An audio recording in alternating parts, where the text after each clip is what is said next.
নমস্কার বন্ধুরা, মানবীর রান্নাঘরে আপনাদের সবাইকে স্বাগত জানাই। আমার আজকের রেসিপি কুরকুরে লোটাস স্টেম ভাজা।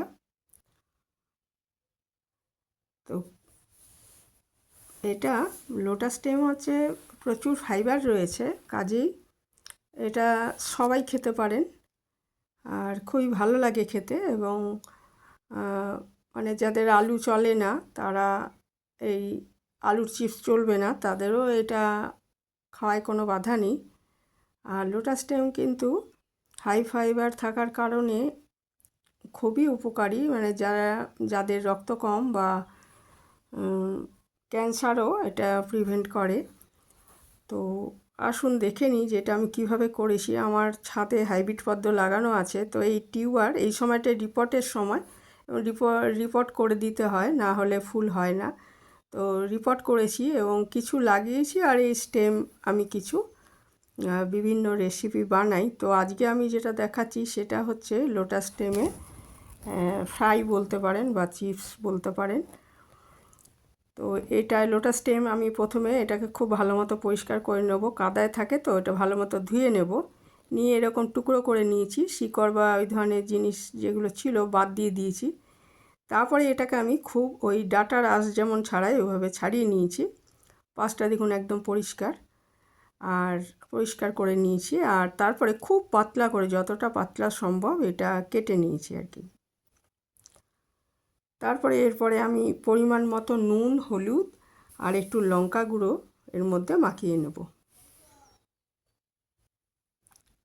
আর ফ্রাইটা করার জন্য এর মধ্যে আমি ব্যবহার করেছি 1 চামচ কর্নফ্লাওয়ার আর 3 চামচ ছোলার বেসন। আর নুনটা একটু বুঝেই দিতে হবে, নাহলে নুন বেশি হয়ে যাবে। ওই একবারই দেবো নুন, এটা নুন দিয়ে নিচ্ছি। আর ইচ্ছে করলে এর মধ্যে একটু চাট মশলা দিতে পারেন, বা যখন ফ্রাইটা হয়ে যাবে ওপরেও চাট মশলা ছড়িয়ে খাওয়া যায়। দিয়ে দিলাম 1 চামচ কর্নফ্লাওয়ার, একটু হলুদ, সামান্য লঙ্কার গুঁড়ো আর 3 চামচ ছোলার বেসন নিয়েছি। নিয়ে এটা ভালো মতো মাখিয়ে সঙ্গে সঙ্গেই কিন্তু এটা ভাজতে হবে আর কি, রেখে দেওয়া যাবে না।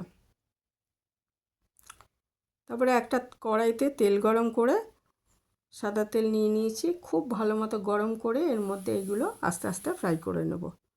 আর আঁচটা মিডিয়াম টু হাই রাখতে হবে, লো আঁচে নয়, মিডিয়াম টু হাই আছে একটু ভেজে নিতে হবে।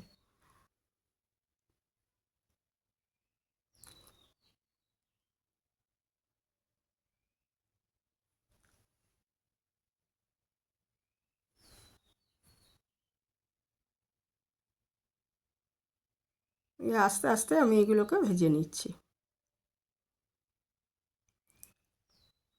এটা চা কফির সাথেও খেতে পারেন বিকালে, অথবা ওপরে একটু চাট মশলা ছড়িয়ে টমেটো সসের সাথেও খাওয়া যায়।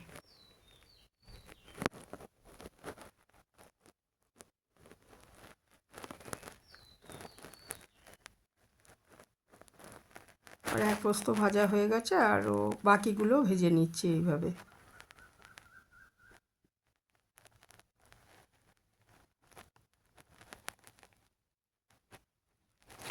যেগুলো আমি ভেজে নিয়েছি, আমার এটা পরিবেশনের জন্য একদম রেডি হয়ে গেছে। এই ছিল আমার আজকে সিম্পল রেসিপি। আপনাদের কেমন লাগলো কমেন্টে জানাবেন। আজ এখানেই শেষ করলাম, ভালো থাকবেন সবাই।